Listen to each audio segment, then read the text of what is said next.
तो चलिए अब अगर हम स्टार्ट करेंगे अपनी नदी तंत्र को आगे बढ़ाएंगे तो हमारे पास क्या होगा, नदियों को कैसे कैसे पढ़ना है। एक हमारे पास क्या होगा, एक डेटा तो कहा जाए, एक या तो कहा जाए रोड मैप कैसे होगा। इसमें हम कह सकते हैं कि रोड मैप कैसे होगा, उसको हम कैसे कंप्लीट करेंगे, उसको यहाँ पे हम सीखेंगे। ठीक है, यहाँ पे आ जाओ। अगर हम रोड मैप की बात करें कि हमारे पास नदियों को कैसे पढ़ना है, तो सिंपल हमारे पास क्या है, इस पे अगर देखा जाए तो हमारे पास क्या है कि पूरे भारत के बारे में हमने देखा है अभी अभी। ठीक है, भारत के बारे में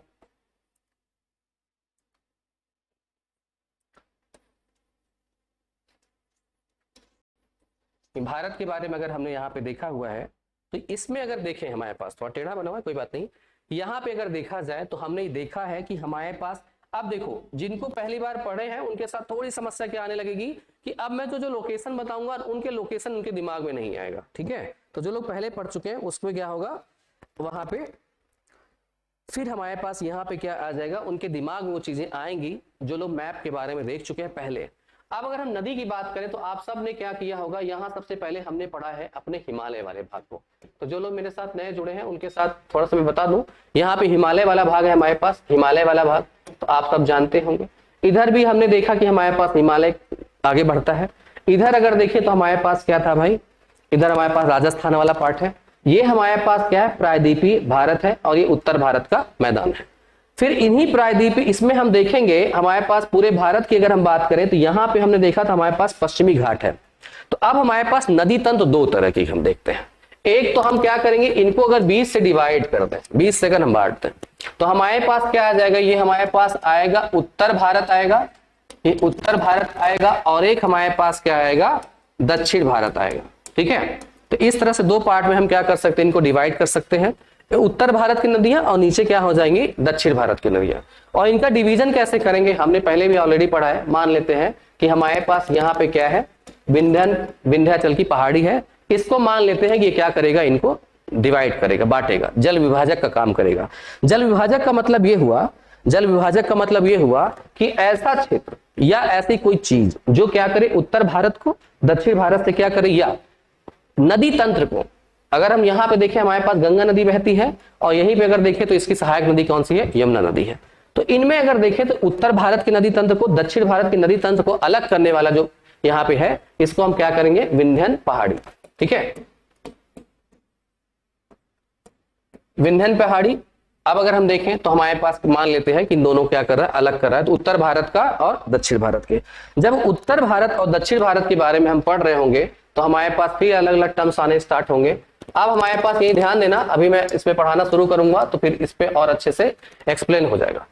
यहाँ पे देखो, जब हम इसको डिवाइड किए, हमारे पास क्या है, उत्तर भारत का हो गया और एक हमने यहाँ पे डिवाइड किया कि हमारे पास क्या है, यहाँ पे दक्षिण भारत का नदी तंत्र हो गया। ठीक है, उत्तर भारत दक्षिण भारत। अब हमारे पास जब उत्तर भारत में हम आएंगे तो हमारे पास भारत देश में अगर हम बात करें तो उत्तर भारत में तो हमारे पास क्या होगा, इसमें हमारे तो उत्तर भारत में हमने देखा, यहां पे अगर आप ध्यान दिए हो तो यहीं पे हमारे पास क्या है, सिंधु नदी है। इधर ही अगर हम बात करें तो हमारे पास गंगा नदी आती है। यहीं पे अगर हम देखें तो हमारे पास कौन सी आती है, इधर बहती हुई गंगा नदी आती है और एक हमारे पास यहां से बह करके आती है ब्रह्मपुत्र नदी। इन सब के बारे में थोड़ा बहुत मैंने आपको बताया है। तो यहाँ पे हमारे पास क्या आती है, सिंधु नदी और यहीं पे हमारे पास आती है कौन सी, गंगा नदी। यहीं पे हमारे पास कौन सी आती है, ब्रह्मपुत्र नदी आती है। ठीक है, बाकी इनकी सहायक नदियां होंगी। तो हम जब उत्तर भारत के इसमें पढ़ रहे होंगे तो हम सिंधु नदी, गंगा नदी और ब्रह्मपुत्र नदी तंत्र अलग अलग हम क्या करेंगे, इनको पढ़ेंगे। दो पार्ट में यहाँ डिवाइड करेंगे, हम इस तरह 3 नदियों के बारे में पढ़ेंगे और उन नदियों के जो सहायक नदियां हैं, सहायक नदियों को इंग्लिश में ट्राइब्यूटरीज बोलते हैं, अभी आएगा ट्राइब्यूटरीज। ठीक है, तो हम यहाँ पे क्या करेंगे, इनके सहायक नदियों को पढ़ लेंगे। यहाँ पे गंगा नदी की सहायक नदी होगी, यमुना नदी होगी, उसको हम लोग बाद में देखेंगे, लेकिन जो मेन हमारे पास नदियां हैं उनके विषय में हम लोग बात करेंगे। फिर हमारे पास कुछ नदी हमारे भारत देश से ही आ रही होंगी, कुछ नदियां हमारे पास क्या होंगी, बाहर से आ रही होंगी। उन सबको हम लोग क्या करेंगे, अपनी आराम से देख लेंगे। फिर हम लोग आते हैं यहाँ पे, जब हम दक्षिण भारत की बात करेंगे, दक्षिण भारत में अगर हम आ जाएं तो हमारे पास दक्षिण भारत में मैंने अभी बताया कि यहाँ पे हम जल विभाजक ले लेते हैं, इस तरह से विंध्याचल को ले लें, डिवाइड कर दें। तो अब हमारे पास हमने पढ़ा था कि जब हमारा भारत देश जो हमारे पास यूरेशियन प्लेट से टकरा रहा था तो ये भाग हमारा क्या हुआ था, टूट गया था। टूटा था, और ये भाग हमारे पास क्या हुआ था, पश्चिम की तरफ झुका था। इधर इस साइड हमारा पूर्व साइड क्या हुआ था, झुक गया था, और ये पश्चिम वाला पार्ट क्या हुआ था, उठ गया था थोड़ा सा इस तरह से। तो अधिकतर नदियां जो हमारे पास है क्या होती है, इधर साइड बहती हैं, इस साइड। मतलब इधर अगर देखा जाए तो हमारे पास क्या है, बंगाल की खाड़ी है, यहां पे हमारे पास क्या है, बंगाल की खाड़ी है। अब अगर हम देखें तो इधर हमारे पास क्या है, अरब सागर, यहां पे हमारे पास क्या है, अरब सागर है। इस तरह से अगर हम देखें तो अब हमारे पास क्या है, यहां पे हमने देखा इस वाले पार्ट में, तो हमारे पास क्या आएगा, इधर देखा पश्चिम साइड बह रही है, ठीक है, मतलब पूर्व साइड बह रही है, और कुछ नदियां हमारे पास क्या होंगी, इधर बहती हुई मिलेंगी हमें कुछ नदियां।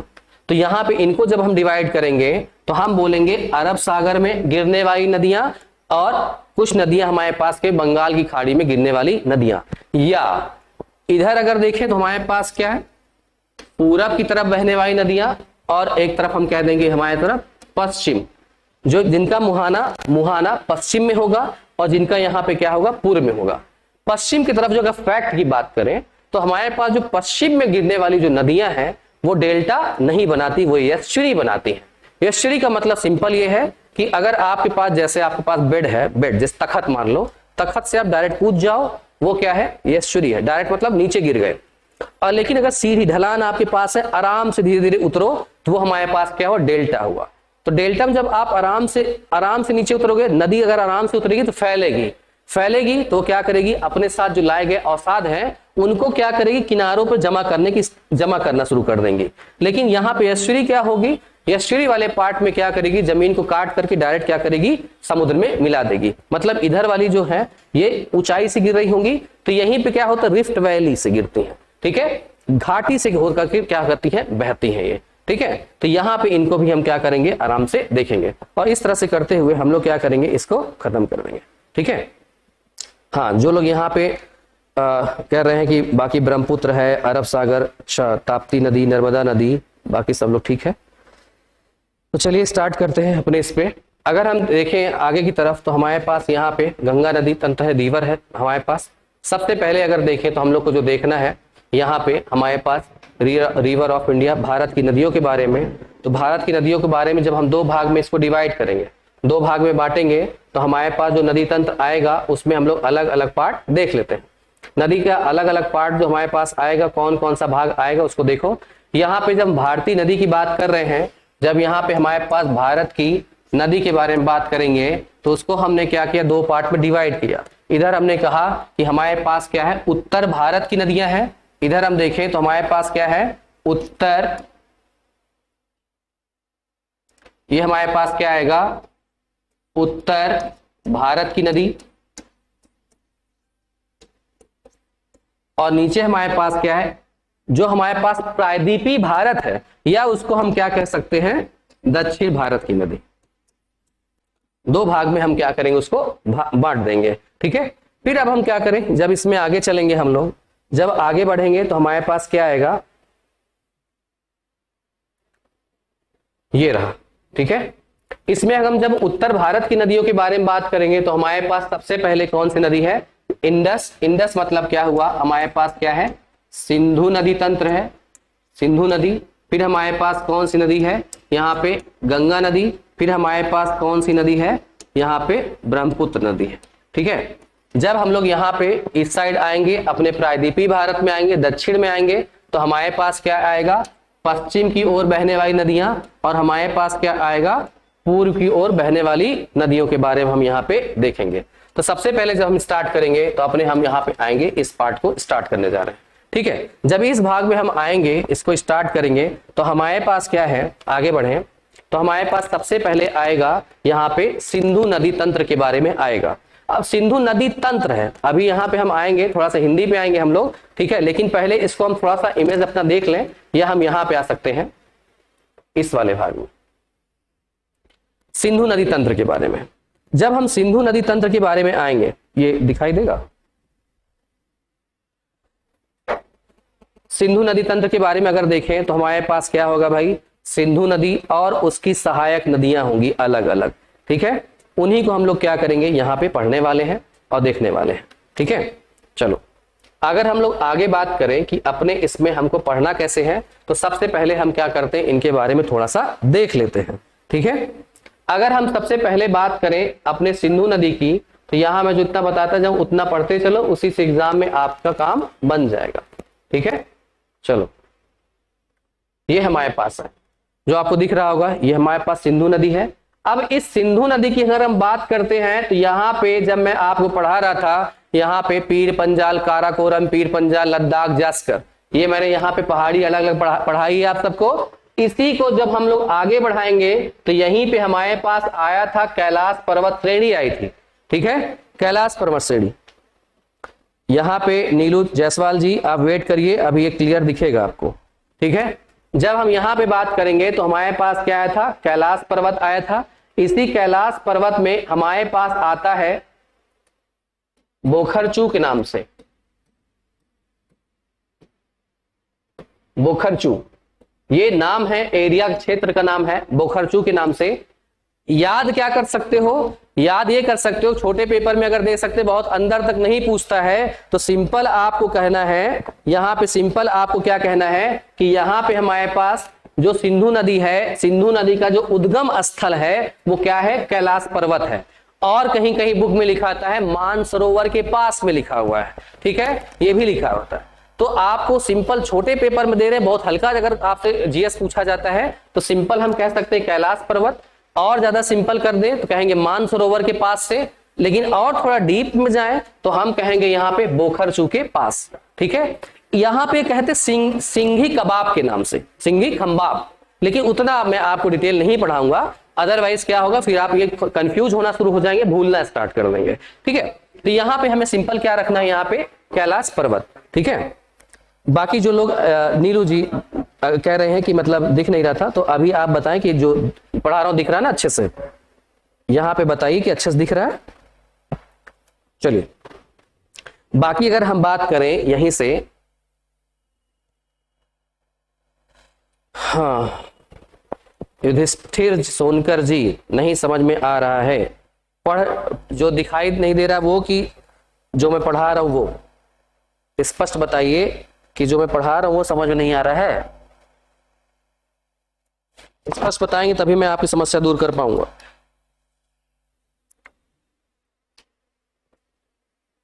युधिष्ठिर सोनकर आप अपनी समस्या बता दीजिएगा, बाकी जो मैं पढ़ा रहा हूं इससे सरल, आप फोटो दिखा करके बाकी चीजें इससे सरल नहीं पढ़ाई जा सकती।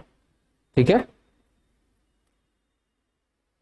चलो जिनको दिख रहा है, जिनको समझ में आ रहा है सुनते चलिए। चलो यहां पे अगर हम देखें, ये हमारे पास भारत देश है, भारत देश में ऊपर का उत्तर भारत, उत्तर भारत में ये वाला कश्मीर वाला भाग है, नीचे हिमाचल प्रदेश वाला है, ये पंजाब वाला क्षेत्र हो गया, ये हमारे पास उत्तराखंड है, उसी में हम लोग अलग अलग नदी को देख रहे हैं। अब अलग अलग नदी में ये जितनी चीजें लिखी हैं उस पर आपको ध्यान नहीं देना है, जो मैं आपको दिखा रहा हूं उसको देखो, जो मैं आपको दिखाना चाह रहा हूं उसको देखो, बाकी सारी चीजें जो इसमें है वो मैं आपको धीरे धीरे करके स्पष्ट करूंगा कि ये चीजें ऐसे पढ़नी है। अभी फोटो देखकर जब पूरा पढ़ लोगे तो आपको कुछ नहीं समझ में आएगा। ठीक है, तो चलो यहां पे मैं बात करूं, जो मैं ये बता रहा हूं यहां से इसको केवल पढ़ना है, जो इस पे लिखा है उस पे नहीं जाना है। अब अगर देखें तो हमारे पास क्षेत्र है, कहीं से तो पानी आता होगा ना, तो वहां पे पहाड़ी होगी, पहाड़ी का नाम क्या है, कुल मिला के कैलाश पर्वत, और बुक पे पढ़ोगे तो यहीं पे इस एरिया का नाम मानसरोवर रख देते हैं, तो मानसरोवर भी इसी के पास है। ठीक है, मानसरोवर यहीं आसपास है, यहां से भी पानी निकलता है। लेकिन थोड़ा सा और आपके एग्जाम में पूछा जा सकता है, हो सकता है इसके अलावा और पेपर आप दे रहे हो, तो इसी में एक क्षेत्र और है जिसका नाम है बोखरचू के नाम से। बोखरचू ये चाइनीज नाम, तिब्बती नाम है, हमें नाम रटना पड़ेगा, इस पे हम यहाँ रोहन सोहन नाम नहीं रख सकते। ठीक है, इसलिए वहां का नाम है तो रटना पड़ेगा। ठीक है, बोखरचू है। तो अब यहीं से क्या होती है, बर्फ से, बर्फ पिघली, हिमनद है, हिमनद से पानी मिला, इधर गहराई मिली और आगे बढ़कर हमारे कश्मीर वाले पार्ट में था, लेकिन अब एक पार्ट कौन सा हो गया, लद्दाख वाला पार्ट। तो लद्दाख वाले पार्ट में अंदर गई और बहते हुए हमारे पास यहां से लद्दाख वाले पार्ट से बाहर चल के पाकिस्तान में चली गई और पाकिस्तान से फिर यहाँ पे इधर हमने देखा है कि अरब सागर है, अरब सागर में जाकर के मिल जाएगी। ठीक है, इतनी चीजें हमें क्या करनी है और बाकी हमें यहाँ पे इससे ज्यादा दिमाग इसमें नहीं लगाना है। ठीक है, अब हमारे पास क्या है, जब हमारे पास इसको हम आगे बढ़ा रहे होंगे तो यहीं पे हमारे पास देखो लेह शहर है, लेह लद्दाख आपने सुना होगा। तो अगर हम नदी को हमेशा इस तरह से पढ़ेंगे, जो डायरेक्शन है, जब जिससे मैं खड़ा हूं डायरेक्शन है, तो ये ऊपर वाला पार्ट क्या हो जाएगा, राइट पार्ट मेरा यहाँ पे सीधा हाथ है, और ये वाला हमारे पास नीचे देखेंगे तो ये हमारे पास लेफ्ट हैंड है, ठीक है, हमारे पास दायां हाथ है, ये बायां है, ये दायां है, तो ये हमारे पास किधर पड़ेगा लेह वाला, ये हमारे पास दाहिने हाथ पे पड़ेगा। तो आपसे क्वेश्चन पूछा जाता है कि जो लेह शहर है वो सिंधु नदी के लेफ्ट में है कि राइट में है, तो याद रखना है कहां पे है, ये राइट में है, ठीक है। ऐसे क्वेश्चन भी आपके एग्जाम में पूछे जाते हैं। फिर अगर हम चले जाएं और आगे बढ़ जाएं तो यहीं पे हमारे पास क्या आता है, गिलगित क्षेत्र आता है, जिसको आप अभी न्यूज में सुन रहे होंगे। अफगानिस्तान वाला जो प्रॉब्लम चल रहा है अपने पाकिस्तान वाले एरिया में चल रहा है, इसमें भी अगर देखें तो गिलगित का एरिया नाम आता है। तो क्वेश्चन आपसे पूछा जाता है कि गिलगित शहर भी इसके क्या है, गिलगित जो क्षेत्र है, शहर नहीं क्षेत्र है, वो किसमें किधर आएगा, तो हम कहेंगे हमारे राइट साइड पे आता है।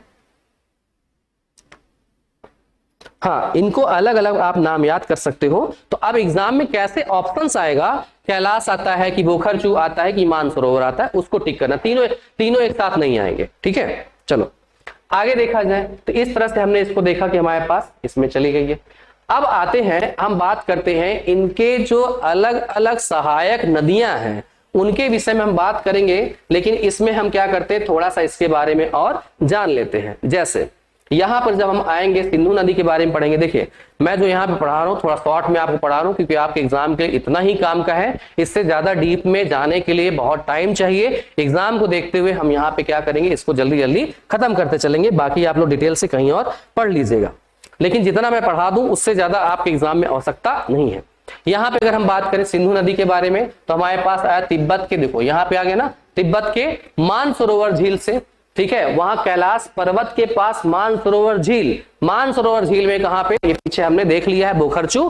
फिर उसके बाद हम आए, देखो यहाँ लंबाई दिया है, हमें लंबाई की आवश्यकता नहीं है, ये हमारे एग्जाम में नहीं पूछा जाता।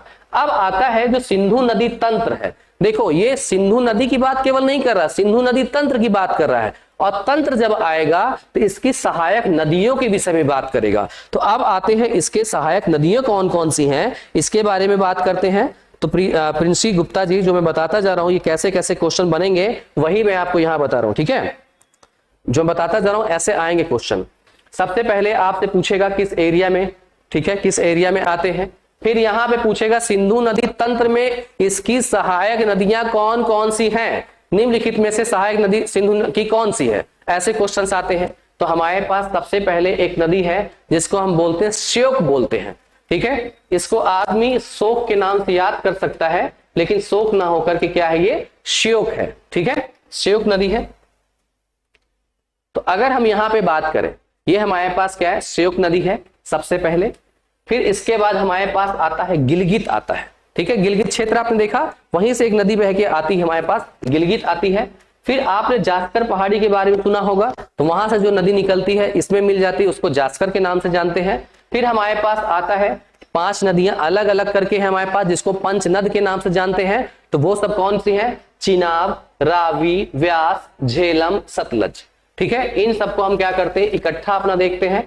तो हमारे पास कौन सी नदी है, यहाँ पे श्योक, गिलगित, जास्कर। उसके अलावा देखिए चिनाब, रावी, व्यास, झेलम, सतलज है, और भी नदियां हैं, ठीक है, और भी नदियां हैं, लेकिन उसका एक्सप्लेनेशन हम यहाँ पे नहीं करेंगे। आपके एग्जाम के लिए इतना ही काफी है। बहुत सारी नदियां हैं, अगर हम देखने शुरू कर देंगे तो उतनी नदियां हमारे पास, जैसे खुर्रम हो गया, ठीक है, अफगानिस्तान से आती हुई कुछ हो गई नदियां, ठीक है, तोची नदी हो गई, वो सब चीजें हम लोग नहीं देखेंगे यहाँ पे केवल इतनी की हम बात करेंगे। अब देखें यहाँ पे क्या है भाई, जिस समय ये परियोजना चल रही होगी इस नदी पर निम्बो बाजमो, इतना आपसे डिटेल में नहीं पूछना है, इसको हटा देते हैं हम लोग यहाँ से, ठीक है। तो इतना हमें यहाँ पे इसको जानना है। हाँ, गिलगित क्षेत्र लद्दाख क्षेत्र में आता है, लेकिन उस पर पाकिस्तान का कब्जा है, उसी को लेकर के हमारे यहाँ क्या होती, कॉन्फ्लिक्ट होते हैं, तो उतने अभी हम लोग उस पर नहीं जाते हैं, ठीक है। हाँ, लद्दाख क्षेत्र में आएगा। फिर आते हैं अपने पीछे वाले स्लाइड पे जो हम यहाँ चल रहे थे। अब आते हैं हमारे पास, देखो दूसरी नदी आते हैं, यहीं पे अगर हम पहुंचेंगे तो हमारे पास सबसे पहले दूसरी नदी को हम देखेंगे यहाँ पर, झेलम नदी को देखेंगे। ठीक है, यहाँ पे भले 3rd नंबर लिखा है, लेकिन जैसे जैसे मैं बताऊं वैसे वैसे पढ़ना है। यहाँ पे हम जो दूसरी नदी हम देखेंगे झेलम को, कैसे पढ़ना है इसको समझो। जब हम यहाँ पे आएंगे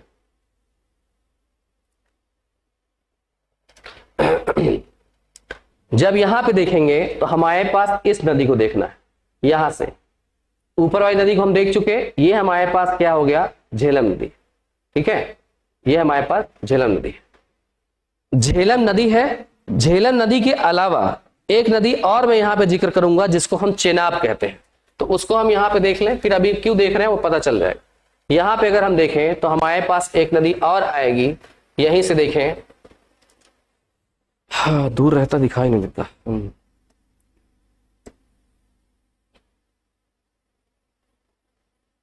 देखिए यहां जो मैंने आप बनाया है इस पे ध्यान देना, जो अलग कलर से ब्लू वाला है। ठीक है, जो यहाँ पे हमारे पास ये नीला वाला है इसको देखना, तो ये हमारे पास क्या है, चेनाब नदी है। ठीक है, यहाँ पे आप देख सकते हो कि इस पे नाम इधर दिया गया है, लेकिन मैं जो बता रहा हूं यहाँ पे याद रखना है कि हमारे पास कौन सी है, चेनाब नदी है। ये चेनाब नदी अगर देखें तो हमारे पास इसमें अगर आप आओगे तो हिमाचल प्रदेश कहां से उद्गमित होती, अभी हम इसके विषय में बात नहीं करेंगे। अभी हम किसके विषय में बात करेंगे, यहाँ पे झेलम नदी के बारे में बात करेंगे। लेकिन चेनाब को हम क्यों पढ़ रहे हैं, यहाँ पे देख सकते हो कि हमारे पास चेनाब नदी आगे चल करके सिंधु नदी में मिल जाती है, सिंधु नदी मिलती है। झेलम नदी जो है वो चेनाब नदी की सहायक नदी बनती है। तो यहाँ पे आप देख सकते हो कि यहाँ पे आकर के हमारे पास झेलम नदी जो है वो चेनाब में मिल जाती है। जैसे कि अगर हम बात करें यहाँ पे प्रयागराज में गंगा नदी से यमुना नदी आके मिली और फिर गंगा नदी आगे बढ़ती है। ठीक है, कहां तक, बनारस और उसके आगे चली जाती है। इसी तरह से अगर देखें तो चेनाब नदी आई, आगे बढ़ गई और झेलम नदी आकर के उसमें मिल गई, और जो आगे नदी का नाम जाना जाएगा वो चेनाब के नाम से जाना जाएगा। ठीक है, तो मुख्य नदी हमको किसको लेना है, चेनाब लेना है। बाकी जो नदियां हैं इसकी सहायक नदी के रूप में हम इसको जानेंगे। ठीक है, चलो अब जब हम आगे आएंगे, चेनाब को अगर हमने देखा तो यहाँ पे हम देखेंगे झेलम नदी को।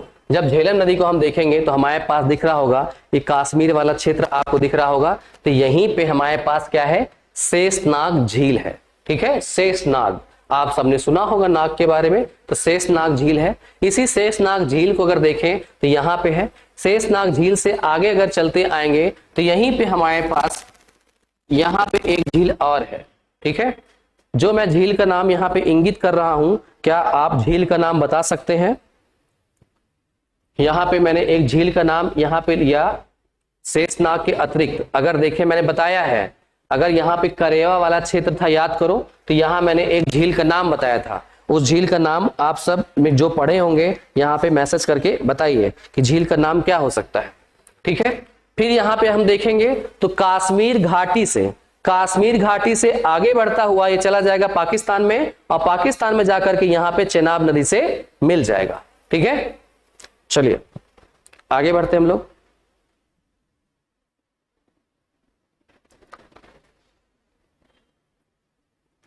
डल झील है। ठीक है, यहां पे हम बात करें तो हमारे पास कौन सा झील है, डल झील है। तो अगर आपसे क्वेश्चन पूछता है तो यहां पे अगर देखेंगे तो हमारे पास जो झेलम नदी है वो किससे बह के चली जाती है, डल झील से बह के जाती है। और इसी क्षेत्र में जो कश्मीर की घाटी में ही करेवा बनाती है, और करेवा मतलब क्या है, मैंने कहा मैदानी भाग जो मिट्टी लाके जमा करेगी, और इसी क्षेत्र में हमारे पास केसर की खेती होती है। ठीक है, ये पार्ट आप लोग याद रखिएगा। ठीक है, चलो बहुत अच्छे, आप लोग जो जवाब दे रहे हैं बहुत अच्छी बात। आगे देखते हैं, अब इसके बारे में थोड़ा देख लेते हैं। देखो जो लोग प्रैक्टिस के लिए हैं, मैं प्रैक्टिस के लिए कई बार बोल चुका, इसी चैनल पे मुश्ताक सर के वीडियोस पड़े हैं, प्रैक्टिस करवाई गई है, आप उसको देख लीजिएगा। प्रैक्टिस जिनको करनी जो पहले पढ़ चुके हैं, और जो लोग नहीं पढ़े हैं बिना इसको पढ़े प्रैक्टिस करने का मतलब है अंधेरे में तीर चलाना, लग भी सकता है सही और नहीं भी लग सकता है। तो इसको जल्दी जल्दी पढ़ लो, फिर इसके बाद जो प्रैक्टिस होगी, इसके बाद 19 तारीख के पेपर हो जाएगा, उसके बाद जब और क्लासेस चलेंगी वहां प्रैक्टिस होने हैं। ठीक है, चलो फिर अगर हम देखें जिसके बारे में हम बात कर रहे थे, तो यहाँ पे सबसे पहले हम क्या करें, अपने झेलम नदी को हम क्या करते हैं यहाँ पे देख लेते हैं। जब झेलम नदी की बात करेंगे, यहाँ पे देखें तो हमारे पास शेषनाग की अभी हम बात कर रहे थे, यहाँ से शेषनाग की बात कर रहे थे, ये हमारे पास पार्ट आया था। इसके बाद अगर देखें तो यहाँ पे क्या मैंने कहा था कि कश्मीर की घाटी से क्या होती है, प्रवाहित होती है और भारत पाकिस्तान की सीमा पर प्रवाहित होती हुई तथा श्रीनगर शहर से सॉरी यहां देखते हैं, भारत पाकिस्तान की सीमा प्रवाहित होती है तथा श्रीनगर शहर से इसी नदी का के तट पर स्थित है। अब एक क्वेश्चन और बनता है, यहां से एक क्वेश्चन आपसे ये बनता है कि जो हमारे पास श्रीनगर है, ठीक है, क्वेश्चन यदा कदा पूछ लेता है यहाँ पे श्रीनगर शहर, ठीक है, वो कहां पे किस नदी किनारे उपस्थित है, तो हम क्या बताएंगे यहाँ से श्रीनगर, ठीक है, झेलम के इस पे किनारे है। चलो आगे देखते हैं हम लोग। तो यहाँ पे आप इसके इस पार्ट पे मत जाइएगा, यहाँ पे जो हमारे पास लंबाई चौड़ाई ऊंचाई दी है इस पे मत जाइएगा। अब आते हैं उसी क्रम में अगर हम आगे बढ़े तो हमारे पास आया था चिनाब नदी, तो चिनाब नदी को यहां पढ़ लेते हैं, फिर पीछे चलते हैं थोड़ा सा। चिनाब नदी को अगर हम देखेंगे तो हमारे पास क्या टर्म आएगा उसको देखा जाए। चिनाब नदी को तो हमारे पास चिनाब नदी है, तो एक स्थान है जिसको हम बोलते हैं बारालाचा दर्रा के नाम से, स्थान है बारालाचा दर्रा। बारालाचा दर्रा होगा, वहां पे नदी क्या होगी, उद्गमित होती है, प्रवाहित होते हुए आगे बढ़ती है और सिंधु नदी में जाकर के मिल जाती है। इतना यहाँ पे छोटा सा पॉइंट यहाँ पे लिखा है। अब चलते हैं अपने फिगर वाले क्षेत्र में।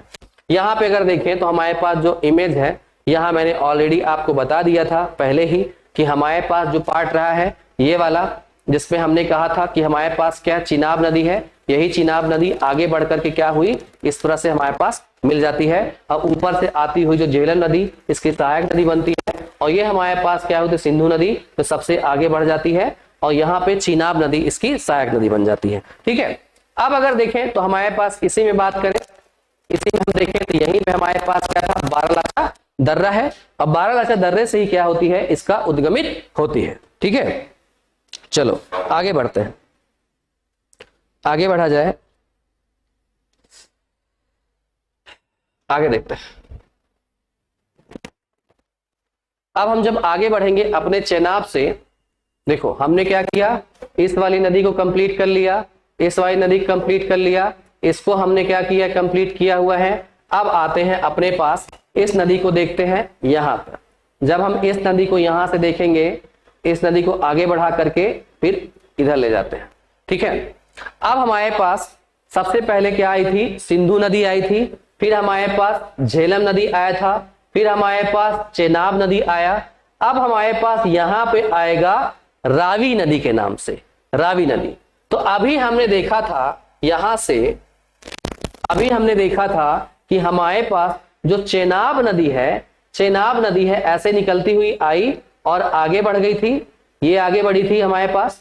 तो फिर से हम देखते हैं अपने चेनाब के साथ, यहां पे चेनाब के साथ चेनाब नदी आगे बढ़ी है, तो चेनाब नदी से रावी नदी भी कहां करती है, जाकर के आगे मिलती है। अब दोनों को ध्यान देना, झेलम नदी ऊपर से मिल रही है और रावी नदी नीचे से मिल रही है।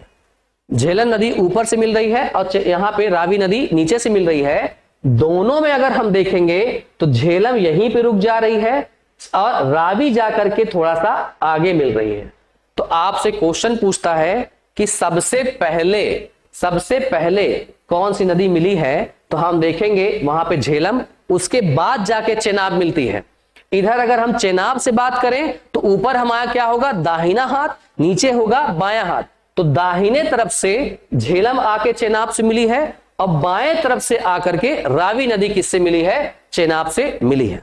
ठीक है, और इसके बाद जाकर के चेनाब की ही सहायक नदी ये बन जाती है। ठीक है, तो इसका मतलब चेनाब नदी मुख्य नदी हुई, उसकी दो सहायक नदियां जिसमें से झेलम हो गई और दूसरी रावी नदी हो गई। जब रावी नदी की हम बात करेंगे तो यहीं पे हमारे पास रोहतांग दर्रा है। कौन सा दर्रा है, रोहतांग दर्रा है। रोहतांग दर्रे के पास से ही इसका उद्गम होता है और जा करके इधर हमारे पास इससे चेनाब नदी से मिल जाती है। ठीक है, अब आते हैं थोड़ा सा इसके बारे में देखते हैं हम लोग। जब हम यहां पे आएंगे, जब रावी नदी के बारे में आएंगे तो हमारे पास क्या है भाई, रावी नदी है। रावी नदी हमारे पास रोहतांग दर्रे के पास से निकलती है। फिर इसके बाद बात करें, इसको हटा देते हैं। अब हमारे पास जो श्रेणी है, इसमें लिख दिया गया, पढ़ लीजिए, फैक्ट है, जानते रहिए। जो हमारे पास धौलाधर श्रेणी में, ठीक है, धौलाधर श्रेणी से बहते हुए और यहाँ पे लिखा है गॉर्ज का निर्माण करती है, इन सब करती है। इतना आपसे यहाँ पे नहीं पूछा जाना है, और जा करके किससे मिलती है, हमारे पास चेनाब नदी से मिल जाती है। ठीक है, बाकी इसमें आप देखोगे तो गॉर्ज का निर्माण करते हुए चंबा घाटी बनाती है। इतना आपके एग्जाम में थोड़ा सा अंदर जाकर इतने एग्जाम में नहीं पूछना है। ठीक है, चलिए अभी तक जिन्होंने पढ़ा है कि किसी को समझने में कोई समस्या आ रही है? जो मैं पढ़ा रहा हूं किसी को समझने में कोई समस्या, प्लीज बता दीजिए। जो पढ़ा रहा हूं समझ में आ रहा है?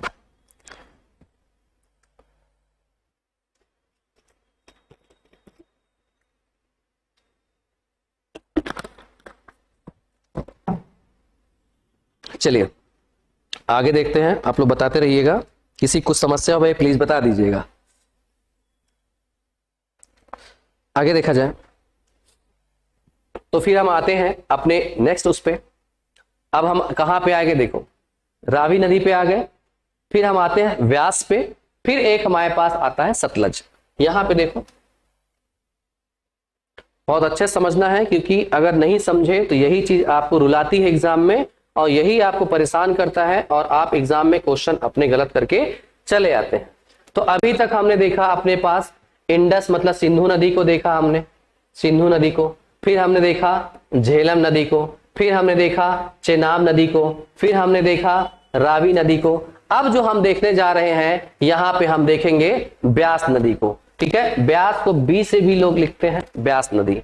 तो यहां पे एस या इंग्लिश में इंडस, SJCRB, तो हमारे पास कौन आ गया, ब्यास आ गया। अब ब्यास नदी को देखोगे तो यहां से चला और यहीं पे खत्म हो गया। ठीक है, मतलब भारत में ही उत्पन्न हुई और भारत में ही खत्म हो गई। भारत में उत्पन्न हुई, भारत में खत्म, तो इसका खत्म कहां पे हो रही होगी, तो किसी नदी से मिल रही होगी। किस नदी से मिलेगी, तो उसको हम यहां पे देखते हैं। तो इसलिए हमको सिंधु नदी को देखना जरूरी हो जाता है। तो सिंधु नदी को अगर हम देखें तो अब सिंधु नदी के लिए फिर से यहां पे आते हैं। इसी क्षेत्र में हम देखते हैं, जहां क्षेत्र में, जिस क्षेत्र में हमारे पास देखा जाए तो यहाँ पे सिंधु नदी हमारे पास बही थी ऊपर की तरफ। इसी यहाँ पे देखा जाए तो एक हमारे पास आता है राकस ताल करके, यहाँ पे आता है राकस झील, या ताल भी नाम से उसको बोलते हैं, राकस झील के नाम से राकस ताल। फिर आपसे क्वेश्चन पूछता है तो यहां भी हम कह सकते हैं मानसरोवर के पास से ही हमारे पास राकस झील है, इसी के पास से हमारे पास सिंधु नदी क्या सतलज नदी निकलती है, और ये सतलज नदी आगे बढ़ती हुई हमारे हिमाचल प्रदेश में प्रवेश करके आगे बढ़ती है, और इस तरह से ये आगे बढ़ती हुई फिर जाकर के, अब यहां पे देखो आगे यहां नहीं जाती है। अब हम देखेंगे यहां से फिर से एक बार थोड़ा सा किस पे, चेनाब वाले के पास। तो चेनाब वाला जब ये आगे आया था, चेनाब वाला यहां से चेनाब वाला, तो ये हमारे पास चेनाब आगे बढ़ा है। ठीक है, केवल चेनाब बढ़ा है।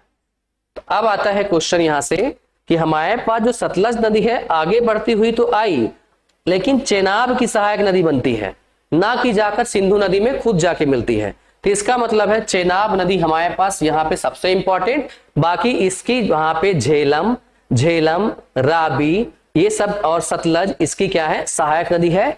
अब जो हमारे पास ब्यास नदी है जो ऊपर है, तो ब्यास नदी ही क्या बनती है, सतलज की सहायक नदी बनती है। ठीक है, हाँ यहां पे अगर देखें तो ब्यास नदी हमारे पास हिमाचल प्रदेश। अब हिमाचल प्रदेश में भी कहां, तो हम यहां की अगर हम बात करेंगे तो व्यास नदी को अगर देखें तो यहीं पे हमारे पास ब्यास कुंड है। ठीक है, ब्यास कुंड है, और ब्यास कुंड के पास ही देखेंगे तो हमारे पास एक आता है रोहतांग दर्रा। ठीक है, यहां पे आता है रोहतांग दर्रा, तो ये क्या करती है, रोहतांग दर्रे से निकलती है। कहां से, रोहतांग दर्रे से, रोहतांग के दर्रे के पास से निकल करके आगे बढ़ती है, और सतलज नदी से जाकर के मिलती है। सतलज नदी से कहां पे मिलेगी, तो पंजाब क्षेत्र में। ठीक है, इस यहां पे मिलती है, और यहां पे इस एरिया पे जहां से मिलती है, इस एरिया को हम बोलते हैं हरिकै बैराज के नाम से जानते हैं। और ये क्षेत्र पड़ता कहां है, तो ये पंजाब वाला क्षेत्र है, हरिकै बैराज के नाम से। ये हमारे पास क्षेत्र कौन सा है, हरिकै बैराज, जहां पर ब्यास नदी सतलज नदी से मिलती है। अब अगर आप देखें इंदिरा डैम का नाम आपने सुना होगा, इंदिरा गांधी नहर, इसको क्या काम लाया गया, राजस्थान में जहां पर रेगिस्तान वाले पार्ट हैं वहीं पे क्या किया गया, वहां पे झील बनाई गई, इंदिरा गांधी नहर के उससे ले जाकर के नहर बनाई गई। और जो हमारे पास राजस्थान वाला पार्ट है यहाँ पे पानी की समस्या थी, तो हमने क्या किया, इंदिरा गांधी नहर बना दिया। उस नहर को हमने कहां से निकाला है, तो उस नहर की अगर हम बात करें तो उस नहर को जो हमने निकाला है वो यहीं से निकाला हुआ है, यहां से हमने क्या किया, नहर को निकाला। ये आपके पास नहर हो गया। तो इस नहर का नाम अगर आपसे पूछा जाए तो हम क्या बताएंगे, इंदिरा गांधी नहर। अब इंदिरा गांधी नहर की बात करें, कौन सी दो नदियां, तो हमारे पास नदी है यहाँ पे ब्यास नदी और सतलज नदी। लेकिन केवल एक नदी दिया हो क्वेश्चन के आंसर में, ऑप्शन में, तो चाहे सतलज का नाम ले लेना और चाहे यहाँ पे ब्यास का नाम ले लेना। ठीक है, चलिए आगे देखते हैं। अब हम आते हैं, जब नीचे वाले हम बात कर रहे हैं, इसी पे सतलज की बात कर रहे हैं, तो सतलज के बारे में थोड़ा सा पढ़ लेते हैं। जब सतलज के बारे में हम देखेंगे, यहां से हमसे बात कर रहा है सतलज के बारे में, तो सतलज नदी को देखें तो सतलज नदी हिमालय के सभी पर्वत को, जितनी भी हमने पीछे देखा था पर्वत चोटियां हमने अलग अलग देखी थी, तो इनको क्या करती है, यहाँ पे काटती हुई आगे बढ़ती है, सभी पर्वत चोटियों को काटते हुए आगे बढ़ती है। ये हमारे पास फैक्ट हुआ। आपके एग्जाम में क्वेश्चन पूछे जाते हैं कि निम्नलिखित नदियों में से कौन सी नदी है जो हिमालय पर्वत के सभी चोटियों को काटते हुए आगे बढ़ती है, या पर्वत श्रृंखलाओं को काटते हुए आगे बढ़ती है, तो हम किसका नाम ले लेते हैं, सतलज नदी का नाम लेते हैं। ठीक है, तो हमारे पास क्या हुआ, यहाँ पे हमने देखा सिंधु, झेलम, चेनाब, रावी, ब्यास, और यहाँ पे हमारे पास कौन आता है, सतलज। तो अगर हम यहाँ पे देखें 1 2 3 4 5, सिंधु नदी को अगर हटा दें तो इन सब की अगर हम बात करें तो हमारे पास क्या है, 5 नदियां हैं। तो 5 नदी को पंच नद के नाम से जानते हैं। तो पंच नद की बात करें तो उसके अंतर्गत सिंधु नदी को हटा देते हैं। बाकी ये क्रम आपको याद होना चाहिए, ये क्रम आपको याद होना चाहिए, आपके एग्जाम में क्रम भी पूछे जाते हैं। ठीक है, तो यहां तक जो मैंने आपको पढ़ाया कि आपको समझ में आ गया होगा। चलो आगे देख लेते हैं थोड़ा सा बात इस पे। यहाँ पे अगर हम देखेंगे तो हमारे पास क्या है, सतलज नदी, यहाँ पे ये राकस ताल, या कहीं कहीं आप पढ़ोगे तो राक्षस ताल लिखा होगा, राकस ताल के और तिब्बत में है ये क्षेत्र, लुधियाना तथा फिरोजाबाद शहर से इस नदी पर स्थित है। मे भी आपसे पूछे जा सकते हैं या नहीं पूछे जा सकते। यह हिमालय की सभी पर्वत चोटियों को काटते हुए आगे बढ़ती है, फैक्ट है ये, याद हो जाए तो अच्छी बात है। नाथपा झाकरी करके यहाँ परियोजना, मतलब यहाँ पे क्या किया गया, जो हमारे पास डैम बनाए गए और बिजली परियोजना के लिए बनाया गया, तो दो तरह के डैम, नाथपा झाकरी करके, और एक आपने नाम सुना होगा भाखड़ा नांगल परियोजना। तो भाखड़ा नांगल परियोजना भी हमारे पास कहाँ मिल जाती है, हमको सतलज नदी पे देखने को मिल जाती है। तो इस तरह से हमारे पास क्या है, इसको देख सकते हैं। और लास्ट में हमारे पास कौन आता है, ब्यास नदी। तो ब्यास नदी हमारे पास ब्यास कुंड, ब्यास तथा सतलज नदी का संगम पंजाब के हरकै बैराज नामक स्थान पर होता है। ठीक है, तो इस चीज को आप लोग क्या करिएगा, याद करके रखिएगा। तो ये हमने क्या किया, उत्तर भारत में हमने सिंधु नदी तंत्र को कंप्लीट किया है। तो किसी को भाई समझने में कोई दिक्कत, किसी कुछ प्रॉब्लम, प्लीज आप बताएं। किसी को समझने में कोई समस्या हो तो प्लीज आप मैसेज करके बता दें। किसी तरह की समस्या आ रही हो समझने में। ये जो भी इंग्लिश वाले बच्चे होंगे इसको देख लीजिएगा आप लोग, झेलम के बारे में, रावी के बारे में, ब्यास के बारे में, सतलज के बारे में। तो यहाँ पे हमने देखा है वेरीनाग, अलग अलग पॉइंट पे अलग अलग चीजें लिखी होंगी, आप लोग इसको देख सकते हैं, पढ़ सकते हैं, और इसको बाद में आप लोग अपना देख लीजिएगा। ठीक है, चलिए जिनको कुछ समस्या होगी प्लीज आप बता दीजिएगा।